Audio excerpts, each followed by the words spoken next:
네, 첫 번째 이슈 보겠습니다. 자, 계몽주의. 자, 탄핵 심판 어제 최후 변론이 끝났죠. 그런데 윤 대통령보다 더 화제가 된 사람이 있습니다. 바로 변호인단 측의 김계리 변호사인데 바로 이 발언을 했기 때문입니다. 그 화제가 된 발언 먼저 듣고 시작하겠습니다. 제가 임신과 출산과 육아를 하느라 몰랐던 민주당이 저지른 폐악을 일당 독재의 파쇼 행위를 확인하고 아이와 함께 하려고 비워둔 시간을 나누어 이 사건에 뛰어들게 되었습니다.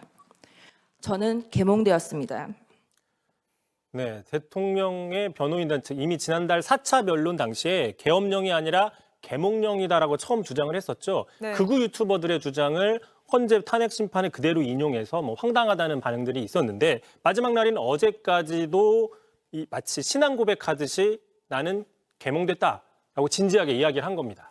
김계리 변호사는 이게 처음에 시작할 때만 해도 이 변호인단 중에서 가장 잘 알려지지 않았던 사람이었는데 변론이 거듭되면서 논란의 중심에 가장 서는 것 같습니다. 그렇습니다. 변론보다는 선동을 하는 게 아니냐라는 네. 지적들이 이제 국회 측에서도 나오고 있는데요. 또 탄핵 심판 내내 또 논란이 되는 장면들이 있었습니다. 대표적으로 바로 이 장면이었죠. 그 8차 변론 당시에 왜 대통령이 직접 네. 질문을 하지 못하게 하느냐, 법적 근거가 뭐냐고 따지다가 대통령마저 저렇게 제지하는 상황이 있었고요.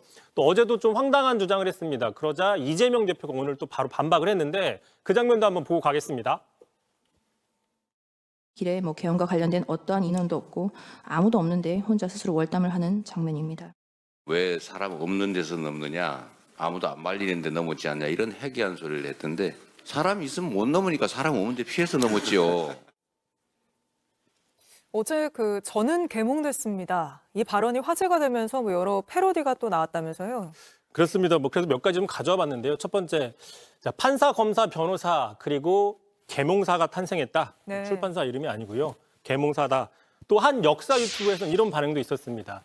자, 볼테르, 루소, 스피노자 같은 이런 계몽주의에 쟁쟁한 학자들 사이에 두고 가장 인상적인 계몽주의 학자는 누구냐? 실제 투표를 했더니 오후 5시 현재 윤석열 대통령이 1위를 달린다. 이런 그림들이 화제가 되고 있습니다. 사실 계몽 관련해서는 저희도 예전에 계몽강도 한번 짚어드린 적 있었는데 예. 여러 패러디가 또 나오고 있습니다. 근데 동시에 이런 패러디가 나오는 게 씁쓸함을 느끼는 국민들이 많기 때문 아닐까요?